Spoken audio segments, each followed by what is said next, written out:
O sea, si tú te paras a pensar y te paras a describir y eres un creador de países, quiero el país perfecto, tengo el dinero para hacer un país, para crear un país. Me haría México. Hola papirrines, bienvenidos a un nuevo vídeo y bienvenidos, la verdad es que no sé cómo explicar este vídeo, ya que se titula Mexicano responde a argentino, porque el argentino como que se reía entre comillas diciendo que ¿por qué México no es potencia mundial, no? Y empezaba sacando como datos o algo así y creo que le responde el mexicano diciendo, mira, México no es potencia mundial por esto, por esto y por esto. El argentino rebatiéndole cosas. Sí. O sea, no eres... No rebatiéndole, sino que el argentino dice, se pregunta, ¿por qué no es potencia mundial? Según me han explicado, como un poquito, incluso burlándose un poquito. Vale. Dando así como un poquito de... Y el otro le da la réplica, ¿no? Eso es, le dice, mira, no somos potencia mundial por esto, por esto y por esto. Y como que, ¡paz! Le deja ahí un poquito... Callas, ¿no? Sí, eso es, como diciendo, hasta aquí. Recuerda que si os quiere recomendar más vídeos como este, por aquí están apareciendo en nuestras redes sociales, envíanos un mensajito, por favor, te agradecemos que nos recomiendes vídeos tan chidos como este y suscríbete al canal si eres nuevo o no estás suscrito, también lo agradecemos demasiado. No nos enrollemos más y ya adelante el vídeo, Moni. Adelante. Che, Pozo de México, yo te quiero hacer una pregunta. Hay algo que nunca entendí bien de tu país. Yo soy de Argentina, ¿no? De Buenos Aires. Decime una cosa. 2 millones de kilómetros cuadrados. 2 millones de kilómetros cuadrados. 4 veces la superficie de España. Wow. ¡Qué locura! 130 millones de habitantes. 130 millones. Frontera directa con Estados Unidos.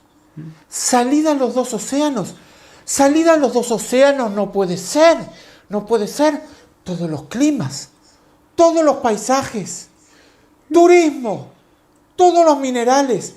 Petróleo. Petróleo no puede ser. Explícame cómo es posible. ¿Cómo es posible que México no sea una potencia mundial? ¿Cómo es posible que México no sea una potencia mundial? La respuesta a esa pregunta inicia en 1982 con el gobierno de Miguel de la Madrid. El dólar costaba 70 pesos producto de décadas de malos gobiernos. Sin embargo, pasó a costar en ese sexenio 2.289 pesos. ¿Por qué? ¡Hola! Porque inició el proceso neoliberal de privatización en el cual el gobierno de México poseía cientos de empresas y en ese sexenio tan solo se vendieron 148 y se dejaron prácticamente en venta 89.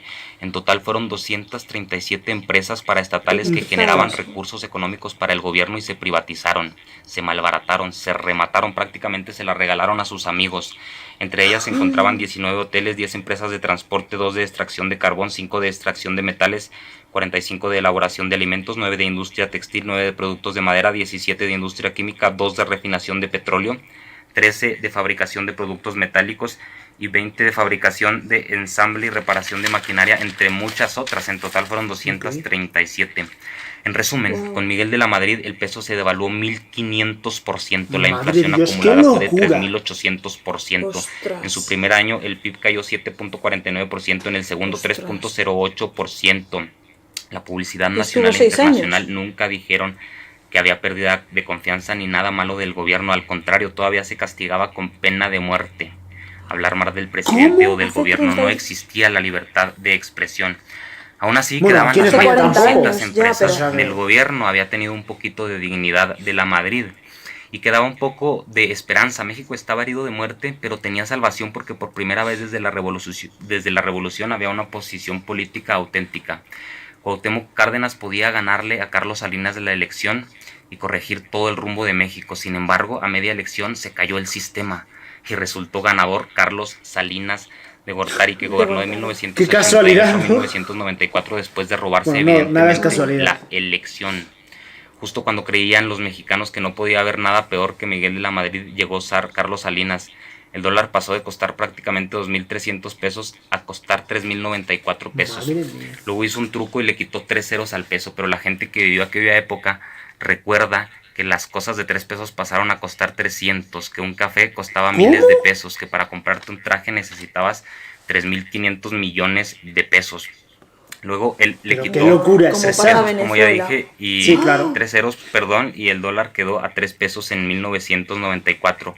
Pero en un año, para 1995, se reflejó toda la venta de empresas y el dólar subió a 6 pesos tan solo en un año, con el sexenio de Ernesto Zedillo. Además de ello, privatizó entre muchas otras empresas, Salinas privatizó Telmex, Banamex, Banorte, Serfín, Dina, Altos Hornos de México, TV Azteca.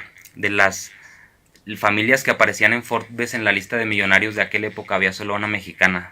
Cuando salió Salinas había 23 familias mexicanas entre las más grandes multimillonarias del mundo. En total vendió, privatizó, empeñó y prácticamente regaló 390 empresas, es decir, el 63% de las que quedaban.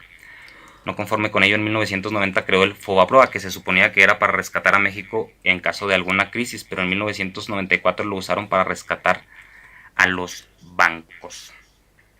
En la elección de 1994, Colosio, como no era corrupto, fue asesinado por miedo a que los metiera a la cárcel a toda la bola de corruptos, y pusieron a Ernesto Zedillo.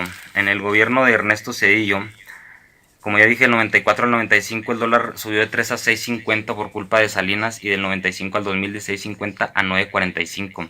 Pero si recordamos bien, no son 9.45, son 9.450 pesos realmente. Por los ceros, ¿no? Claro. Además de ello, en ese sexenio se privatizaron los ferrocarriles y los aeropuertos.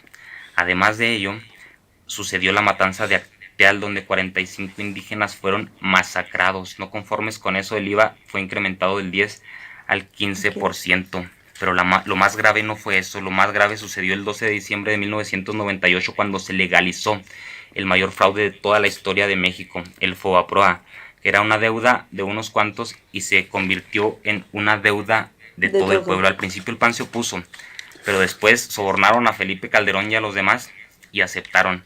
Fueron 552.300 millones de pesos, el 11% del presupuesto anual en aquel entonces, con muchos intereses. ¿Cómo no te va a matar eso? Ajustada a efectos de inflación actual, esa deuda equivale a 1.8 billones de pesos. Haz de cuenta que pides 500,000 pesos en el banco, durante 20 años pagas intereses y después de 20 años debes 1.800.000 pesos. Así fue el Fobaproa. Ese hecho dejó claro que el PAN ya estaba secuestrado y que no era una oposición, sino era un partido palero, igual que el PRI. Es decir, el PAN se fue a la basura mucho antes de llegar a la presidencia de la República. El PAN había sido secuestrado por medio de mercenarios como Felipe Calderón, como Vicente Fox y como Fernández de Ceballos, que tienen precios. En ese sexenio fallecieron 349 perredistas, y en el sexenio anterior, en el de Carlos Salinas, más de 200. Ese era el verdadero partido opositor en aquel tiempo, antes de que también lo secuestraron. Fox, más resumido, pasó con la deuda de 1 billón de pesos, de 1.330 millones de pesos a 2 billones prácticamente. Privatizó Mexicana de Aviación, Aeroméxico, AISA, entre otras. Tuvo suerte de un auge petrolero. Para que se den una idea, durante su sexenio y el de Calderón, Pemex tuvo ganancias de 500,000 millones de dólares, y durante el sexenio de Peña hubo pérdidas por 105,000 millones de dólares. Ese auge petrolero generó que el dólar no cayera tanto, aún así cayó, como siempre, de 9.34 a 10.87. Luego vino Felipe Calderón, que se robó la presidencia por medio de un fraude.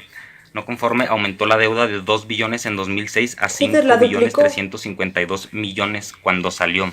Es decir, Felipe Calderón aumentó la deuda más que todos los presidentes antecesores juntos. Además de eso, privatizó Luz y Fuerza del Centro, Grupo Azucarero de México, y empoderó a cárteles narcotraficantes, metiendo cientos de armas a México y desatando una guerra de la que hasta el día de hoy vivimos las consecuencias. No conforme con eso, aumentó el IVA del 15 al 16%, y el dólar pasó de 10.90 a 12.98, a 12.980 pesos en realidad, si recordamos la quitada de los ceros. Luego vino Enrique Peña Nieto, que vendió Pemex desde antes de llegar a la presidencia para pagar su campaña política. Gastó 10 veces más de lo que se permitía gastar en cualquier país civilizado. Hubieran descubierto que era una fraude, pero aquí lo dejaron llegar. En cuanto llegó, privatizó Pemex para pagar lo que debía de su campaña. El dólar pasó de 13 pesos a 19.50. Madre de Dios. En 2016 llegó a 20.66 pesos en promedio. El ejército desapareció 43 normalistas e inventaron una verdad histórica en la que supuestamente habían capturado a los agresores y el caso estaba resuelto. Y la deuda, que es lo más grave de Peña Nieto, pasó de 5 a 10 billones y fracción. Además de eso, puso nuevos impuestos a la gasolina para subsanar el hecho de que ya no había tanto petróleo, los famosos gasolinazos. Además de eso, durante todos esos sexenios hubo inflación constante, corrupción sistemática. Cada carretera, cada puente, cada hospital, cada escuela lo vendían a sobreprecios para robarse dinero. Cada medicina, cada patrulla, cada hospital, Cada contrato lo compraban a sobreprecios. Los apoyos incluso le llegaban a los muertos para robarse el dinero.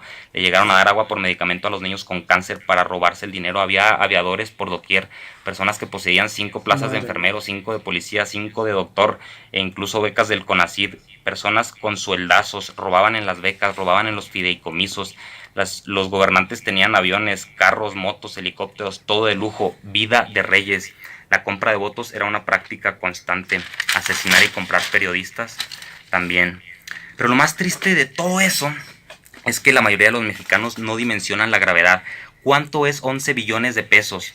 Pues el gobierno de AMLO paga 2,000 millones de pesos diarios. ¿Cuántos son 2,000 millones de pesos? De la deuda que pues en 2019 el IMSS y el ISSSTE invirtieron en un paquete 7,000 millones de pesos para 8 hospitales. Quiere decir que un hospital prácticamente podemos decir que vale 1,000 millones de pesos. ¿Qué quiere decir? Que se podrían hacer 2 hospitales por día con lo que se paga de intereses. Se podrían hacer 730 hospitales al año con lo que se paga de intereses. O también se podría duplicar el sueldo de las enfermeras, de los maestros, de los policías y de los soldados. Se podrían hacer muchas cosas, pero no, porque tenemos que pagar los intereses porque empeñaron el país. Para que se den otra idea, salud, educación y bienestar son los ámbitos en los que más invierte el gobierno de López Obrador. Pues en 2019 se pagó más dinero de intereses de la deuda, aunque sigue aumentando, que de salud o que de educación o que de cualquiera de esos ámbitos. Por eso no somos potencia mundial. Pero aún así hay un grupo de personas que en lugar de enojarse con los que vendieron el país, con los que lo empeñaron, con los que lo malbarataron, se enojan con la persona que llegó y los quitó del gobierno. ¿Qué tan ignorante se tiene que ser para eso? Esperan estar de acuerdo en todo con el presidente. No estamos de acuerdo en todo ni con nuestras parejas, ni con nuestras hermanas, ni con nuestras mamás, ni con nuestros hijos.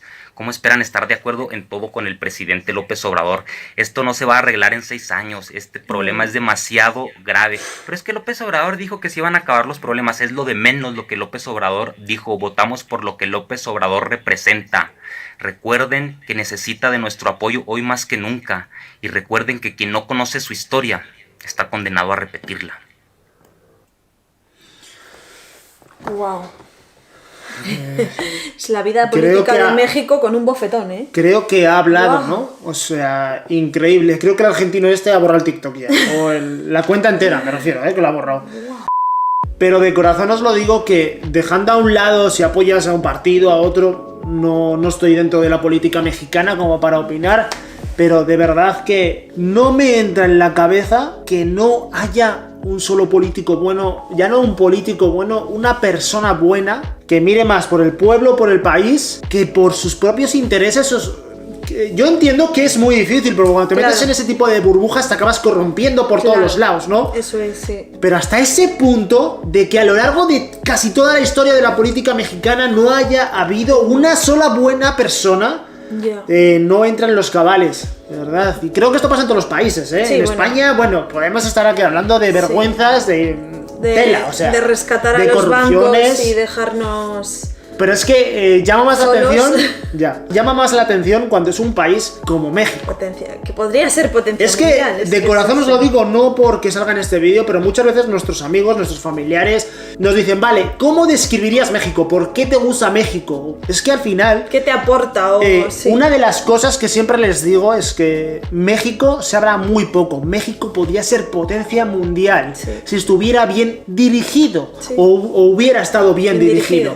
Porque es que el argentino, medio riéndose, medio diciéndolo, ha dicho verdades. O sea, ¿cómo puede ser posible que México, con la población que tiene, teniendo entrada por los 2 océanos, Estados Unidos arriba, que es potencia mundial, o sea, todas las razones, dejando a un lado la ironía y la risa y todo, es verdad. O sea, ¿cómo no puede ser potencia mundial México, que lo tiene todo? O sea, si tú te paras a pensar y te paras a describir y eres un creador de países y dices, vale, quiero el país perfecto, tengo el dinero para hacer un país, para crear un país, y dices, vale, quiero que tenga biodiversidad, quiero que tenga, no sé, frontera, quiero que tenga... Es que a mí haría México. Sí, volcanes, playa, de todo, montaña, población, desierto, calor, todo, frío. No sé, es que no sé cómo explicarlo, no sé qué más razones dar porque me extraña, la verdad. Bueno, es que ahora quitarse esa deuda no son 6 años, igual son 56 años, o sea... Más, igual es una década entera, o sea... Digo, perdona, una década, no, 100 años me refería. Es que ese nivel de intereses... O sea, la deuda de España es muy grande, pero nada que ver con eso. No, claro, a nivel de España. Claro, y es que son 4 Españas, ¿eh? Claro, igual si lo multiplicamos por 4... Claro, pero es que aquí también se arrastran unos intereses. Ya. Aquí son 4 años de gobierno. Muchas veces están haciendo algo bueno cuando ya se está acabando esos 4 años. Ya. Porque es que te tienes que llevar lo de atrás contigo, lo bueno y lo malo. Y en México esa cachodeuda os va a durar Ya. muchísimo tiempo. La verdad es que da pena. De corazón Sí. os lo digo, ¿eh? Da mucha Claro. pena. Sobre todo, ¿sabes por qué me da pena? Por la gente. Ya. Me da pena por la gente de a pie, Claro. que trabaja, que se levanta, que quiere un país mejor, que... No sé, la verdad es que tengo esa sensación, ¿eh? De toda la gente tan buena que hay en México... Claro, pero Que los se lleven algo tan endeudaron- malo, ¿no? Los que endeudaron al país lo sabían. Esto es como cuando te compras un coche y sabes que no puedes pagarlo, pero te da igual. Sí. Dices, bueno, en 10 años igual mejoro. No, es que Ya. si ahora no puedes, igual no puedes dentro de 4 años. Y esto es lo mismo. O sea, ellos así, ¿sabes? Mis 6 años yo me lo paso bien y lo que Claro, quede ellos por miraban, detrás- claro, eso es, ellos miraban sus 6 años diciendo, venga, yo me Sí. lleno los bolsillos, hago mis proyectos, hago mis Sí. intereses y ya vivo toda mi Sí. vida. Y el país que se quede como Sí. queda, si yo voy a vivir 100 años como mucho, ¿no? Yo no soy mucho de política. No, Aquí ni a yo. los presidentes luego les queda como un sueldo vitalicio. Sí, qué No sé si en vergüenza. México también. Aquí siempre Qué hemos vergüenza. dicho que eso tenía que quitarse. Les mandan a las altas Sí. empresas de electricidad, de petróleo, de lo que sea. Y con ese sueldo que le pagamos entre todos. Y encima les dejamos un sí. sueldo vitalicio, o sea, dejan toda la mierda detrás, perdón por la Sí. palabra. Bueno, Sí, es muy de triste, vergüenza. es muy triste. de vergüenza. Papirines, sé que esto es un vídeo que os... Por un lado, Seguiríamos hablando aquí, vamos. quiero, pero de verdad, quiero que os quedéis con la parte positiva, con la parte de decir, me siento orgulloso de mi país, me siento orgulloso de México, porque incluso nosotros que somos españoles nos sentimos orgullosos de México. Sí. O sea que vosotros haced igual, no os quedéis con la parte negativa con Sí. decir, venga, vamos a hablar de política. No. No. Yo soy vosotros, yo me quedaría con la parte positiva. Sí, Todo lo sí. que tenéis, o sea, sentiros orgullosos de cada, Sí. de cada punto del país y todo lo que Sí. tienes que ofrecer, de Y el verdad. cambio es entre todos. Eso es. Entre todos, un poquito. Y pensad que igual vosotros no lo veis, pero vuestros hijos, vuestros nietos, estoy Lo van a seguro vivir. de que van a ver un México Una muchísimo potencia mejor. mundial. Ojalá. Así que nada, recomendando más vídeos como este, súper interesante de verdad. Filósofo, historiador, económico, no sé, tiene Economista, sí. de todo este chico, ¿eh? Un aplauso por él, la verdad. Y como decía, por aquí van a estar apareciendo en nuestras redes sociales para recomendarnos vídeos tan Como interesantes como este. Suscríbete al canal. Si eres nuevo, te lo agradecemos muchísimo. Si no estás suscrito, déjate un like, que también es gratuito. Y nos vemos mañana en un vídeo nuevo, papirrines. Adiós. Adiós. I'm slipping away.